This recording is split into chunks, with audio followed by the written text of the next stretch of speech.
नमस्कार। आज हम पढ़ेंगे विश्व के भूगोल के अंतर्गत सूर्य ग्रहण और चंद्र ग्रहण।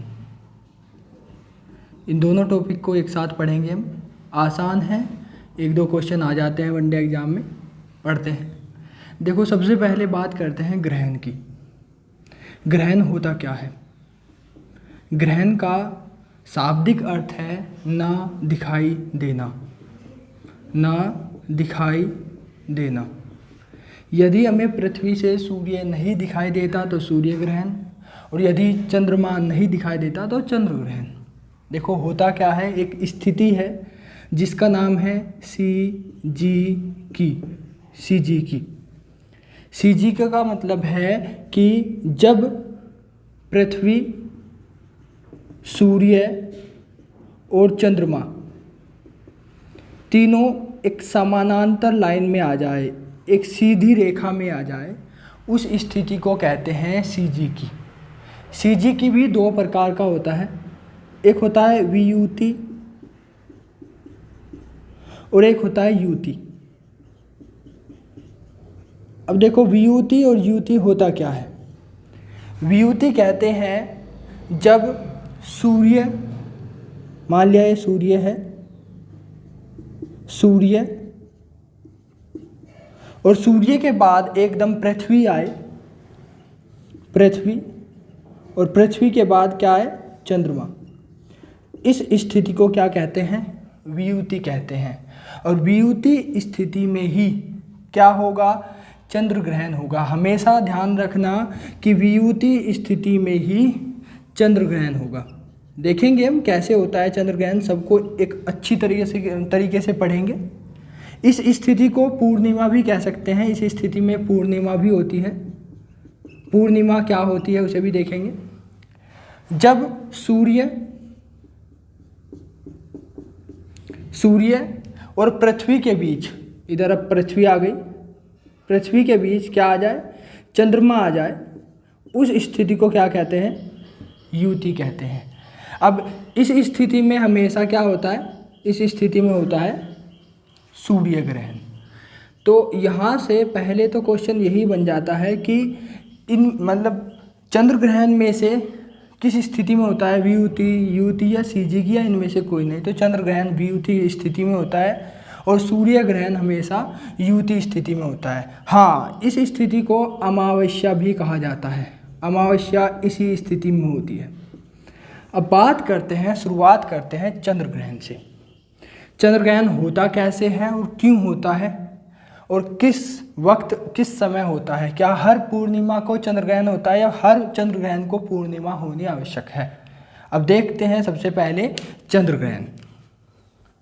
बात करते हैं चंद्र ग्रहण की। चंद्र ग्रहण किसे कहा जाता है? जब चांद नहीं दिखाई दे पृथ्वी से तो उसे चंद्र ग्रहण कहेंगे। देखो, ये है हमारा सूर्य का प्रकाश पड़ता है चंद्रमा पर, तब चंद्रमा का प्रकाश सीधा कहाँ पड़ता है?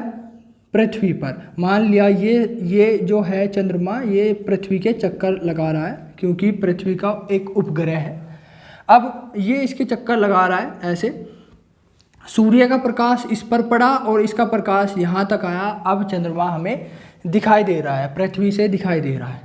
परंतु एक स्थिति ऐसी भी होगी जिस स्थिति में चंद्रमा नहीं दिखाई देगा। कौन सी स्थिति होगी? यदि ये चंद्रमा यहाँ आ जाए। क्यों? क्योंकि जब सूर्य का प्रकाश चंद्रमा तक पहुँचने की कोशिश करेगा तो मध्य में कौन आ गई? पृथ्वी आ गई, और पृथ्वी की छाया किस पर पड़ेगी? चंद्रमा पर पड़ेगी। पृथ्वी की छाया चंद्रमा पर पड़ेगी, जिससे चंद्रमा नहीं दिखाई देगा। तो इस स्थिति को ही चंद्र ग्रहण कहते हैं। हाँ, इस स्थिति से थोड़ा सा पहले एक स्थिति और आती है, और इस स्थिति को क्या कहते हैं? इस स्थिति को कहते हैं पूर्णिमा। इस स्थिति को पूर्णिमा कहते हैं। क्यों? अब देखो, यदि सूर्य से सीधा प्रकाश पड़ा और ये सीधा प्रकाश यहाँ पड़ेगा, और यहाँ दिन है, इधर दिन है और इधर रात है। रात को यहीं से ही, इसी स्थिति से, पृथ्वी के इन देशों से जो इधर स्थित है, यहाँ से चंद्रमा पूरा दिखाई देगा, संपूर्ण दिखाई देगा। कैलेंडर में एक महीने में एक बार पूर्णिमा जरूर आती है। याद रखना, पूर्णिमा की रात को ही चंद्र ग्रहण होता है। पूर्णिमा की रात को ही चंद्र ग्रहण होता है, परंतु इसमें कुछ अपवाद है। कारण, क्योंकि चंद्रमा भी अपने अक्ष पर झुका हुआ है, अक्ष पर झुका हुआ है, और वो कितना है, 5 डिग्री झुका हुआ है। जिस कारण कभी कभी क्या होता है कि सूर्य, पृथ्वी और चंद्रमा एक सीधी रेखा में नहीं आ पाते। वहाँ पूर्णिमा तो हो जाती है, परंतु चंद्र ग्रहण नहीं हो पाता, एक सीधी रेखा में नहीं आते, क्योंकि ये थोड़ा सा टिल्ट है, थोड़ा सा तिरछा है, अक्ष पर झुका हुआ है, और ये भी झुकी हुई है। तो जैसे जैसे तेजी से घूमता है, ये भी घूम रही है इसके चारों ओर, तो एक सीधी रेखा में आना कठिन हो जाता है। तो यहाँ से क्वेश्चन बनता है कि क्या हर पूर्णिमा को चंद्र ग्रहण होता है? नहीं, हर पूर्णिमा को चंद्र ग्रहण होना आवश्यक नहीं है। हर पूर्णिमा को चंद्र ग्रहण नहीं हो सकता। हाँ, याद रखना कि हर चंद्र ग्रहण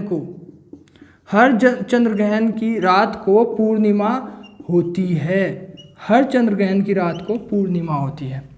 अब देखते हैं कि चंद्र ग्रहण की स्थिति क्या है। हमने देखा वियुति स्थिति कहलाती है। सूर्य और चांद, चंद्रमा के बीच में यदि पृथ्वी आ जाए तो पृथ्वी की छाया चंद्रमा पर पड़ती है, जिस कारण पृथ्वी से चांद नहीं दिखाई देता। इस स्थिति को ही क्या कहते हैं? चंद्र ग्रहण कहते हैं। मान लिया, देखो आप सूर्य हो, ये पृथ्वी है और ये चंद्रमा है। चंद्रमा इसके चारों ओर घूम रहा है। अब देखो, अभी भी आप इसको देख पा रहे हो, इसका मतलब आपकी रोशनी इस पर पड़ रही है और इसकी रोशनी यहाँ, जो व्यक्ति खड़े होंगे, यहाँ जो स्थिति है, यहाँ से ये चंद्रमा दिखाई दे रहा होगा।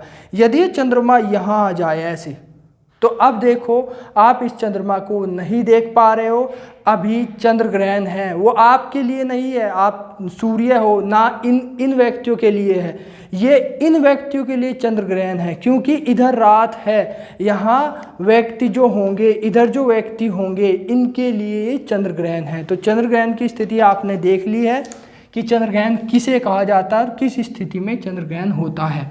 ठीक है, अब पढ़ते हैं सूर्य ग्रहण। सूर्य ग्रहण कहते हैं सूर्य का ना दिखाई देना, सूर्य ग्रहण कहलाएगा। अब ये स्थिति कौन सी होगी? हमने शुरू में ही पढ़ ली थी। इस स्थिति को युति स्थिति कहा जाएगा। अब देखो, ये सूर्य है, ठीक है, ये सूर्य है। सूर्य के मध्य क्या आ जाए? ये चंद्रमा आ जाए, और यहाँ पृथ्वी है। अब आपको पता है कि एकमात्र स्रोत है सूर्य जिससे प्रकाश आता है पृथ्वी तक भी और चंद्रमा तक भी। यदि पृथ्वी के बीच में चंद्रमा आ जाए, सूर्य और पृथ्वी के बीच में चंद्रमा आ जाए, तो लगभग प्रकाश बहुत कम हो जाएगा। अब देख लो, आप खुद ही देख लो, प्रकाश अब सीधा जाएगा तो यहाँ जो छाया पड़ेगी किसकी? चंद्रमा की छाया इस पर पड़ेगी, और पृथ्वी के दिन में ही रात होने की आशंका बन जाती है, क्योंकि प्रकाश नहीं पहुंच पाता। इस स्थिति को ही क्या कहेंगे? युति स्थिति कहेंगे। और इस स्थिति में ही क्या होता है? सूर्य ग्रहण होता है। हाँ, इस स्थिति को दूसरे उससे कहें तो अमावस्या कहेंगे। अमावस्या के दिन में ही क्या होती है? सूर्य ग्रहण की प्रक्रिया होती है। अब बात करते हैं, सूर्य ग्रहण भी 2 प्रकार का होता है, एक तो आंशिक रूप से और एक पूर्ण सूर्य ग्रहण। अब देखो, यदि बात करते हैं, मान लिया एक तो ऐसे जा रहा है, ये स्थिति बन गई, और एक स्थिति ये बन गई, ठीक है, एक स्थिति ये बन गई। ये जहाँ ये स्थिति होगी, ये वाली स्थिति होगी, ये वाली जो स्थिति है, यहाँ पूर्ण सूर्य ग्रहण है। मतलब यहाँ सूर्य बिल्कुल भी नहीं दिखाई देगा। यहाँ कौन सी स्थिति है? पूर्ण सूर्य ग्रहण। पूर्ण सूर्य ग्रहण है। हाँ, यहाँ की जो ऊपर वाली जो स्थिति है, थोड़ी सी नीचे वाली स्थिति है, ये कौन सी है? आंशिक सूर्य ग्रहण। यहाँ आंशिक सूर्य ग्रहण होता है। देखो, पूर्ण सूर्य ग्रहण की घटना बहुत कम होती है। लगभग 360 वर्ष में एक बार पूर्ण सूर्य ग्रहण होता है। ये कब हुआ था? 22 जुलाई 2009 को पूर्ण सूर्य ग्रहण देखा गया था। पूर्ण सूर्य ग्रहण देखा गया था और ये कब? 360 वर्ष में एक बार होती है। 360 वर्ष में एक बार होती है और हमने देखा था 22 जुलाई 2009 को पूर्ण सूर्य ग्रहण हुआ था। 21वीं सदी का सबसे लंबा पूर्ण सूर्य ग्रहण। देखो, पूर्ण सूर्य ग्रहण कुछ इसकी टाइम लिमिट होती है, कुछ कम होता है। यदि देखें, इसका न्यूनतम समय देखेंगे तो लगभग 7.5 मिनट का होता है।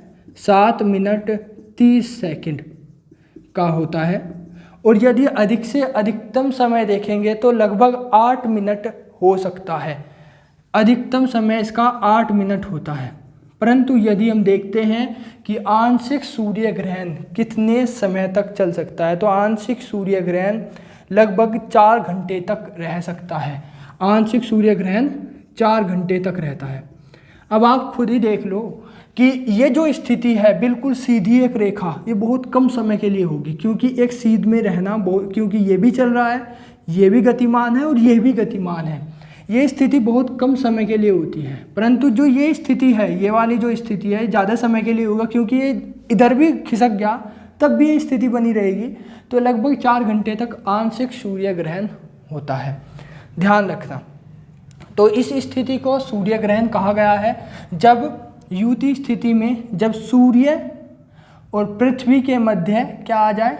चंद्रमा आ जाए, उस स्थिति में सूर्य ग्रहण कहलाएगा। देख लो, आप खुद ही देख लो कि यदि मैं आपको कहूँगा कि ये सूर्य है, मान लिया ये सूर्य है, ठीक है, और ये चंद्रमा है और ये पृथ्वी है, तो चंद्रमा की प्रकाश जो है वो इसका प्रकाश रोक लेगा, तो यहाँ मतलब इतने हिस्से में बिल्कुल काला काला इसकी परछाई पड़ेगी और परछाई पड़ने के कारण बस केवल सूर्य का ये वाला हिस्सा ही दिखाई देगा। सूर्य का ये ऊपर वाला हिस्सा ही दिखाई देगा, जिसको हम क्या कहेंगे? हीरक वलय। सूर्य ग्रहण वाले दिन बस केवल ज़्यादातर यदि प्रकाश आता है तो वो पराबैंगनी किरणें आती है। कौन सी आती है? पराबैंगनी किरणें। पराबैंगनी किरणें आती है, इसलिए कहा जाता है कि सूर्य ग्रहण वाले दिन बाहर न निकले, क्योंकि जो पराबैंगनी किरणें होती है, एक्स रेज होती है, वो हमारे शरीर को हानि पहुंचाती है। ठीक है, वो हमारे शरीर को हानि पहुंचाती है, बहुत ज़्यादा हमारी हड्डियां कमज़ोर कर देती है। अब बात करते हैं कि ये ग्रहण और चंद्र ग्रहण एक वर्ष में कितनी बार हो सकते हैं अधिकतम, और कितनी बार न्यूनतम हो सकते हैं। देखो, यदि ये बात करें सूर्य ग्रहण और चंद्र ग्रहण दोनों मिलकर एक वर्ष में लगभग 7 बार हो सकते हैं, अधिकतम 7 बार हो सकते हैं। आज तक ऐसा नहीं हुआ कि 7 बार से ज़्यादा हो गए। हाँ, न्यूनतम कितने हो सकते हैं? 2 हो सकते हैं, कि लगभग 2 हो जाएंगे, 2 से कम नहीं हो सकते और 7 से ज़्यादा नहीं हो सकते। तो आज हमने पढ़ा है चंद्र ग्रहण और सूर्य ग्रहण। इससे जितने भी क्वेश्चन बनते हैं आपके समझ में आ गया होगा। ठीक है, आज के लिए इतना ही। धन्यवाद।